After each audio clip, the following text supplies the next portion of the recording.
Thank you Morning Brew for sponsoring this video. This is what $260 could get you 6 years ago. And if you're thinking, wow, this is awful, I don't blame you. I found this computer in the basement collecting dust, and 6 years later, I want to see if it works and if it's a viable option after some upgrades. Should you build a budget computer, or should you simply just save up initially? I built this computer for my little brothers to get them into PC gaming, and considering that it's been sitting in a closet for 6 years collecting dust, I say that we failed successfully in that regard. Actually, the original video is still on the channel, and if you check the comments of that video, you might find a little surprise. That's all I'm gonna say. In its original form though, this computer housed an AMD Athlon CPU, a single 8GB stick of DDR3 memory, a 500-watt power supply, a 250GB hard drive, so no SSD, and a GTX 465 video card. Now I did upgrade the CPU in subsequent months, but everything else has basically stayed the same. I haven't touched it. And the oldest component in this computer, the video card, is 12 years old. Now there's so many different avenues that I want to explore with this computer, but I think the first step is to turn it on and see if it actually works. And hopefully it does, otherwise I would have to throw away all the scripting that I've done for this video thus far.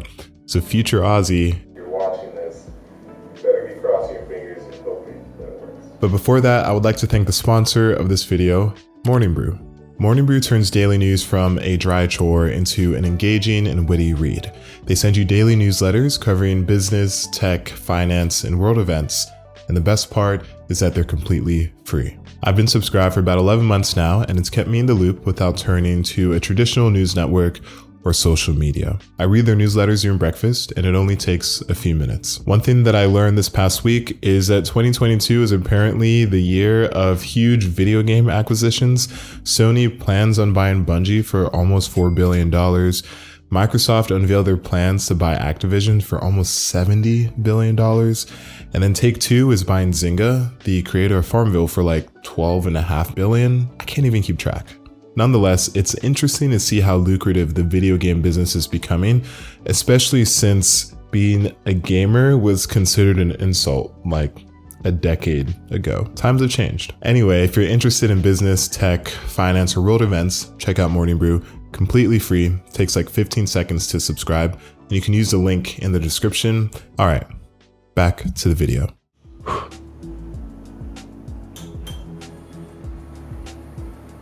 Let's go.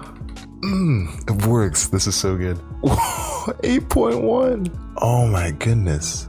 This is so crazy to me. I'm a very happy boy. To my surprise, the computer still works and it has all my original games on it too. I ran some benchmarks out of the box and it was rough. Now it makes sense considering how crusty, dusty, busty, musted this computer is. I mean, if you didn't shower in 6 years, you would probably struggle to play Dirt 3 too. But after giving the video card a nice cleaning, some TLC, it performed miles better. For one, Dirt 3 wasn't a stuttery mess anymore. It was averaging over 70 FPS with a high preset. GTA 5 was probably the smoothest experience out of all the games I've played, despite its slower FPS, and even though it's old, it still looked great. Fortnite was oddly enough one of the tougher ones to run. I shouldn't let the cartoony graphics fool me, but they always do. We were still able to get over 60 FPS. Stutter was not a rarity though. Rainbow Six Siege sat in the high 40s most of the time. Smoother than Fortnite, but lower average performance. And then there's PUBG, which should stand for Plays Unpleasantly on Budget Gaming PCs from 2016 that are 6 years old. It was bad, that's what I'm trying to say. Borderline unplayable, and this was at 1600 by 900 on a very low preset with the lowest render scale. That means the internal resolution was probably close to like 640 by 480. There's obviously a CPU bottleneck here, but upping the resolution didn't really change much of anything. And the pain doesn't stop there. Oh no, no, no, no, no. For kicks and giggles, I tried Amazon's New World, a game that's about 6 months old, and I was met with this unpleasant sight. So no matter how far I push my components, I just won't be able to play some newer games because of compatibility issues. Clearly, this computer is due for an upgrade for performance, but also for the compatibility problems aforementioned. What would a realistic upgrade look like? First things first, Rest in peace, Uncle Phil. Second things first, I would upgrade the CPU cooler. The stock cooler was loud and the CPU ran hot. And so this cooler upgrade would not only give us better temperatures, but also allow for overclocking and better performance. And I can use it in a future computer upgrade too. After that, I'd pick up an SSD. Running Windows on a hard drive is a painful experience, and an SSD would just make everything quicker, snappier, smoother. After that, I'd upgrade the video card. Any of the Polaris ones would do because they're in budget and they perform well. I think something like an RX 570 would be a nice upgrade, but here we have the 588 gig. And lastly, RAM. 8 gigs was limiting performance by the end of the previous decade. 16 gigs will give us more breathing room and should improve those 1% lows to make everything feel smoother. And while this isn't totally necessary, we do want our computer to look less hideous? How do I put that nicely? So let's grab a new case to make it look better and then also improve airflow. And with a little magic, here's our new upgraded machine. So this is now the upgraded gaming PC that is 6 years old and found in my closet. Before seeing performance, let's talk about price. It varies a lot because of these, and say it with me class, unprecedented times. Since this computer's inception, we've had two major crypto booms, a pandemic, and a global chip shortage. All of these things have radically affected computer prices, and so I can't give you an expected price, but I can give you a range. Best case realistic scenario, this upgrade, including the base price for the original computer, would cost you about $437. That comes out to $80 for the video card used, $15 for the RAM used, $19 for low capacity SSD, $20 for the CPU cooler, and then $43 for the case if you get it refurbished, like I did. And this is over the span of 6 years, so if you get it at the best time it would be to get all of those components, that's how much it would cost you. Now, worst case realistic scenario, this entire computer, including the base, would be about $660.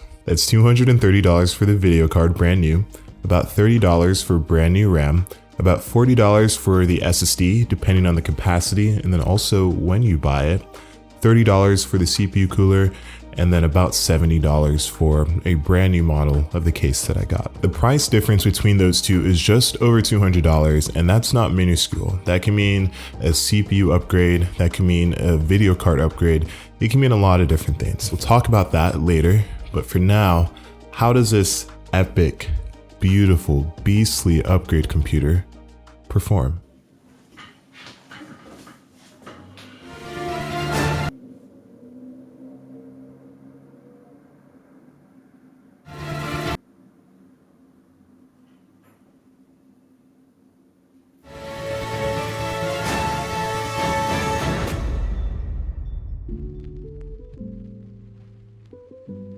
I'm being dramatic, but the computer did perform better. Across the board, I saw improvement in FPS in every single game. 3D Mark showed the biggest improvement, which makes sense considering it's a synthetic benchmark, and PUBG was now playable at 1600 by 900 and even better at 1080p because there was less CPU bottleneck. Our tree line now has more than 10 pixels, and I'm happy about that. We could even play New World now because our video card supports DirectX 12 natively. Still, the Athlon definitely bottlenecked the RX 580 even after a CPU overclock. For example, Fortnite still stuttered, albeit less than before, and GPU was consistently underutilized. In a similar vein, New World's FPS dropped big time in cities or areas with a lot of players. Still, I'd recommend this upgrade. It just needs a more modern CPU, a more modern platform. And that segues nicely into the final part of this video. Should this computer have existed in the first place? The answer to that question, and you may not like it, is it depends. Let's go back to the price of the upgraded PC. On the lower end, if we built a computer for the same price, we could get an i3-6100, 8 gigs of DDR4 memory, an SSD, and a GTX 950. If we built a PC on the upper end of the spectrum, we could get an i5-6400, 16 gigs of DDR4 memory, an SSD, and a GTX 960. both of these computers are very solid machines. And in some ways, like in CPU performance, they blow the upgraded computer just straight out of the water. It's not even a contest. In other areas though, my upgraded computer is better. I have an RX 580 with 8 gigs of VRAM, and that's going to absolutely destroy both of these video cards. But in order for me to really use that 580 to its full potential, I would have to spend probably another $100 just to upgrade the platform to something that can really push it to its limits. I would be remiss not to talk about the aspect of time. The time you spend saving up for one of the i3 or i5 computers is time that you don't have a computer for yourself. On the other hand, if you build a cheaper computer now, you'll have more time with a slower computer than you would with a faster computer. And then we have the timing of technology. I built this right before AMD released their new Zen processors, which basically funneled us into the modern era of computing, how we see everything or use everything now. So building a $300 computer in 2016, it's going to look much different from building one in 2017. Overall, I don't think upgrading as you go is a bad move.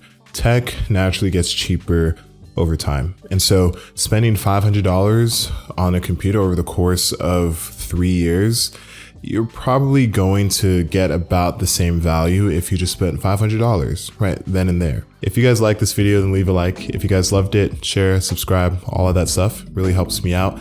Definitely check out Morning Brew. It's completely free and that'll help me out as well.